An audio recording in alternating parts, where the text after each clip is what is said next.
तो दोस्तों आपने भूतिया होटल के पिछले पार्ट अभी तक नहीं देखे हैं तो पहले आप इन्हें देख ले, नहीं तो ये वीडियो आपको अच्छे से समझ में नहीं आएगी। पिछले वीडियो में हमने देखा कि रोनी, टोनी, किया और चैम भूतिया मैनेजर से भागते हुए एक हॉल में पहुंचते हैं, जहां वो देखते हैं कि बहुत सारे दरवाजे हैं। वो एक एक करके सब दरवाजे खोलने लगते हैं, लेकिन उन्हें कहीं से भागने का रास्ता नहीं मिलता। आखिर में जब रोनी आखिरी दरवाजा खोलता है और क्या निकलता है, चलिए अब आगे की स्टोरी देखते हैं।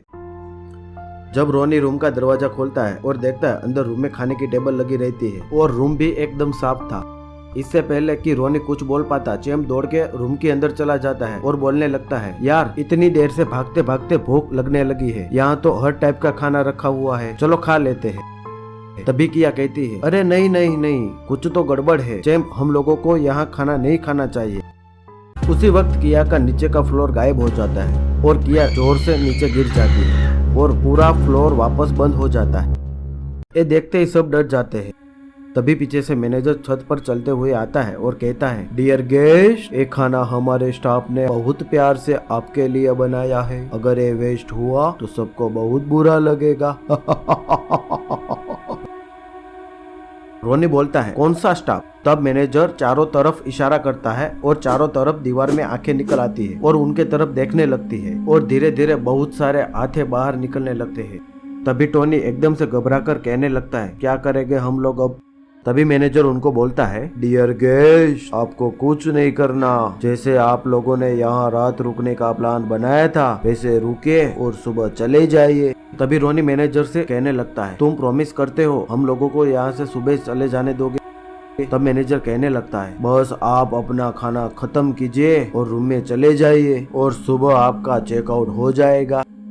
ये सुनते ही तीनों टेबल पर खाना खाने के लिए बैठ जाते हैं और खाना खाने लगते हैं। तभी टोनी कहता है, क्या गारंटी ये हम लोगों को जाने देगा? तभी रोनी कहता है, कोई गारंटी तो नहीं है, लेकिन हमारे पास उसके अलावा कोई दूसरा रास्ता भी नहीं है। इतने में चैम खड़े होकर कहने लगता है, मुझे यहाँ और अब नहीं रुकना। ये बोलकर चैम भागने लगता है। जैसे ही वो उठकर भागता है, उसके नीचे का फ्लोर गायब हो जाता है और वो नीचे अंधेरे में गिर जाता है। तभी रोनी और टोनी दोनों फ्लोर के छत ऊपर आकर चैम को आवाज देने लगते हैं, चैम तुम कहाँ हो, चैम तुम कहाँ हो? लेकिन कोई जवाब नहीं देता है। तभी मैनेजर पीछे से आता है और कहने लगता है, डियर गेस्ट, आप बस उतना ही कीजिए जितना आपको कहा गया है।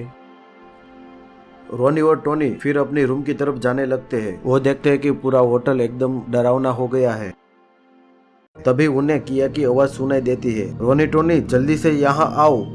जैसे ही रोनी और टोनी वहाँ पहुँचते हैं और देखते हैं, तभी उन्हें किया हॉल के दूसरे तरफ खड़ी दिखाई देती है और उसके पीछे चैम भी खड़ा था। वो दोनों किया की तरफ दौड़ने लगते हैं और उसके पास पहुँचते हैं। तब रोनी किया से पूछता है, तुम तो फ्लोर से नीचे गिर गई थी ना, फिर बाहर कैसे आ गई?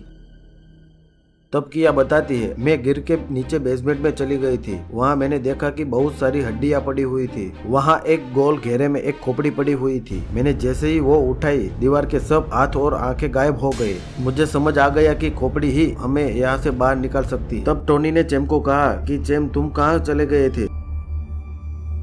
चैम कहता है, मैं जैसे ही नीचे गिरा मेरे को चारों तरफ से हाथों ने पकड़ लिया था, मेरे को लगा अब मैं शायद जिंदा नहीं रह पाऊंगा। तभी किया आती है और वो जैसे ही खोपड़ी ऊपर करती है, दीवार में सारे हाथ अंदर चले जाते हैं। जब वो ये सब बात कर ही रहे थे, तब पीछे से मैनेजर आता है और चिल्लाने लगता है और मैनेजर कहता है, आपने क्या किया है डियर गेस्ट, आपको एक खोपड़ी नहीं उठानी थी। तब किया ने वो खोपड़ी मैनेजर के ऊपर फेंकी और मैनेजर को चारों तरफ से आग ने घेर लिया और धीरे धीरे पूरा होटल जलने लगा। तभी किया इन तीनों से कहने लगती है, अब हम लोगों को यहाँ से भाग जाना ही बेहतर रहेगा। और तीनों तुरंत ही किया के पीछे भागने लगते। भागते भागते जैसे ही वो सब होटल के बाहर पहुंचते और पीछे मुड़कर देखते हैं कि पूरा होटल आग से जल रहा है और फिर जलते जलते होटल गायब हो जाता है। ये देखते ही सब एकदम राहत की सांस लेते और किया को थैंक यू बोलते हैं। तभी टोनी किया को कहता है, थैंक्स यार किया, तुमने तो हमको आज बचा लिया। लेकिन फिर चारों को याद आता है कि उनकी गाड़ी तो खराब हो गई थी और वो अब क्या करेंगे। तभी बगल में एक बस आकर रुकती है और उसका ड्राइवर उनसे पूछता है, क्या हुआ बच्चों? तभी रोनी वो ड्राइवर से बात करने लगता है और कहता है, हमारी गाड़ी यहाँ खराब हो गई है, अब हमें अगले शहर तक छोड़ देंगे क्या? तब बस का ड्राइवर बोलता है, हाँ हाँ बिल्कुल छोड़ दूंगा, लेकिन आप लोग यहाँ क्या कर रहे हैं जंगल के बीच में? तब टोनी बोलता है, अरे बहुत लंबी कहानी है, रास्ते में बताऊंगा। और चारों बस में चढ़ जाते हैं।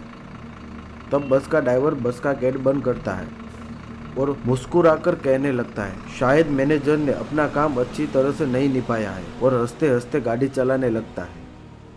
तो दोस्तों, अगर आपको ये वीडियो पसंद आया हो तो इस वीडियो को अभी लाइक कर दे और चैनल को सब्सक्राइब करके नोटिफिकेशन बेल आइकन को भी दबा दे, ताकि जैसे मैं ऐसी न्यू वीडियो अपलोड करूँ तो आप सबसे पहले देख सके।